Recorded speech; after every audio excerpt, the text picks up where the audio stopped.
Sir कहीं न कहीं पता चला है कि इनकी कामना जो मनोकामना होती है वो जी। भी पूरी होती है और हर साल आप बड़े ही इससे अच्छे पूजा करते हैं सर। हाँ, साल में 2 प्रोग्राम होते हैं, एक गुरु पूर्णिमा के समय पर और एक दत्त जयंती के समय पर। तो कार्यक्रम के पहले लोगों को अपना अपना जो मनोइच्छित कामना है वो उसका संकल्प बोला जाता है कि मन ही मन में संकल्प करो, और वो संकल्प विद इन 6 मंथ पूरा हो जाता है। वैसे तो 48 दिन में ही प्रोग्राम जैसे पढ़ने का शुरू करते हैं, तो 48 डेज के बाद रिजल्ट आना चालू होता है। सर और भी कुछ लोग दुखी है, उन तक अगर संदेश पहुँचाना चाहे तो, जो काफ़ी परेशान है। ईश्वर के प्रति आस्था रखें, अपने अपने जो ईश्वर है, अपने अपने जो अल्लाह है, गॉड है, उनके प्रति आस्था रखें, उनकी कृपा से ही सब काम हो जाते हैं। नहीं, काफ़ी दुष्टि कृपा आपकी भी रही है, आप भी कई लोगों के कोई अच्छे कार्य किए हैं। तो सर जिन तक जो परेशानी उन तक अगर आवाज़ हमारे चैनल के माध्यम से जाती है तो सर आप क्या कहना चाहोगे? उन्होंने जो है अपना डेली का जो कर्म है वो करते रहना है, जो रोज का कार्य है वो करते रहना है और ऊपर वाले को याद करना है। मैं अगर आपसे मिलना चाहे तो उसके बारे में। मैं डेली शाम को 5 से 8 बजे ऑफिस में अवेलेबल रहता हूँ। बाकी दिन में मेरा बिल्डर्स का काम है तो उसमें लगा रहता हूँ। सर आज गुरुवारचा दिवस आणि दत्त गुरुची मोठी जयंती आहे, त्याबद्दल काय बोलशील? गुरु दत्तात्रेय जी की आज जन्म दिवस मनाया जाता है। मार्गशीर्ष पूर्णिमा में गुरु दत्त जयंती होती है। सभी जगह पर ये कार्यक्रम जो है प्रोग्राम बहुत धूमधाम से मनाया जाता है। गुरु दत्तात्रेय जी का आज जन्म हुआ था माता अनुसुईया के गर्भ में, तो इसके लिए दत्त जयंती आज मनाई जाती है। श्री हरि विष्णु के जो अवतार है उसमें बाकी सारे अवतार जैसे राम हो गए, श्री कृष्ण हो गए, तो अवतार कार्य जो है पूर्ण होने के बाद उन्होंने उसको समाप्त किया।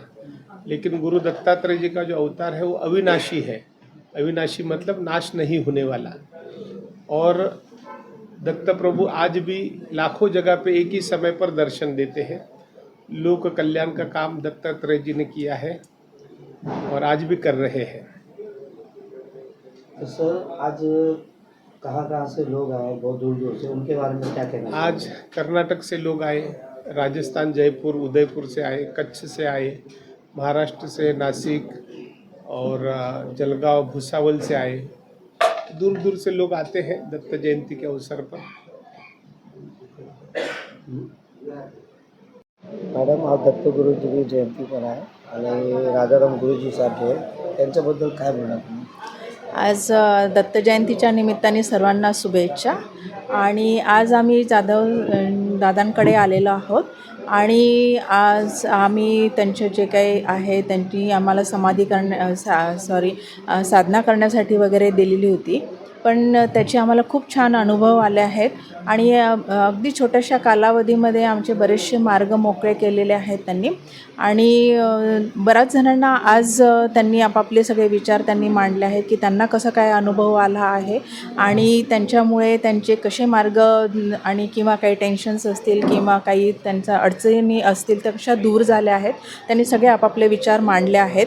बऱ्याच जणांना त्यांचा अगदी खूप छान अनुभव आला आहे, तसा आम्हालाही आला आहे. अगदी छोट्याशा कालावधीमध्ये आम्हाला खूप छान अनुभव आला आहे आणि हीच आमची ईश्वरचरणी प्रार्थना आहे की त्यांचे आम्हाला सदैव असेच आशीर्वाद लाभो. साहेब आज दत्तगुरू जयंती आहे आणि त्याबरोबर आपले राजासाहेब गुरुजी त्यांच्याबद्दल तुम्ही काय बोलणार?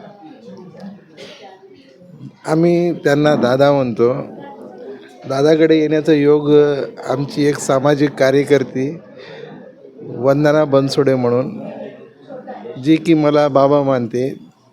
आमचे काही प्रॉब्लेम असल्यामुळे तिने आम्हाला इथपर्यंत घेऊन आली आणि त्यांच्या माध्यमातून दादांच्या माध्यमातून मग त्यांच्या आशीर्वादाने आमची खूप काही चांगली कामं झालेली आहेत. त्यामुळे मी दादांना खूप खूप धन्यवाद देतो आणि त्यांच्याकडून असेच समाजकार्य घडत राहो, त्यांना दीर्घायुष्य लाभो अशा शुभेच्छा देतो. सर आज दत्तगुरूजीचं काय कार्यक्रम बनला हो. आणि राजाराम गुरुजीचं त्याबद्दल काय तुम्ही बोलता? राजाजी गुरुजींना आम्ही दादा म्हणतो माझ्या इथे मी ॲक्च्युली राहायला जयपूरला आहे. जयपूरवरून इथे येण्याचा उद्देश एकच होता की ते आज कार्य करतात, म्हणजे सामाजिक कार्य, धर्माबद्दल ते लोकांना जोडत आहेत. आजच्या या धावपळीच्या जिंदगीमध्ये म्हणजे लाईफस्टाईल अशी आहे ना की कोणाला वेळ नाही आहे की कोण काय करू शकतो. म्हणजे आज लोक बिझी आहेत आणि ह्या बिझी लाईफमध्ये लोक इकडे तिकडे धावपळ करत आहेत की माझं हे होत नाही, माझं ते होत नाही, माझं असं होत नाही. त्याच्यानंतर ते कोण वेगवेगळ्या ठिकाणी बाबांना इकडे तिकडे भेटतात. पण आज जे राजाजी गुरुजी आहेत दादा, त्यांनी लोकांना म्हणजे एकच मंत्रमध्ये सगळ्यांना हे केलं आहे की तुम्ही जे एक मंत्र म्हणाल त्याच्यामध्ये सगळे देव आले तुमचे. तुम्ही हिंदू आहात, मुस्लिम आहात, ख्रिश्चन आहात, काहीच त्याच्या घेणं देणं नाही आहे, पण एका मंत्रामध्ये तुम्ही सगळं देव पावलं. आज या दत्त जयंतीच्या उपलक्षमध्ये पण त्यांनी लोकांना बोलवलं, सामाजिक कार्य केले, लोकांना मंत्र दिला, त्याच्यामध्ये लोकांचं म्हणजे भळं होतं आहे. आणि हे सामाजिक कार्य असे म्हणजे दादासारखे ना, आज जर 10 लोक अजून आलेत तर पूर्ण मुंबईचं, पूर्ण दुनियाचं म्हणजे पूर्ण इंडियाचं भळं होईल.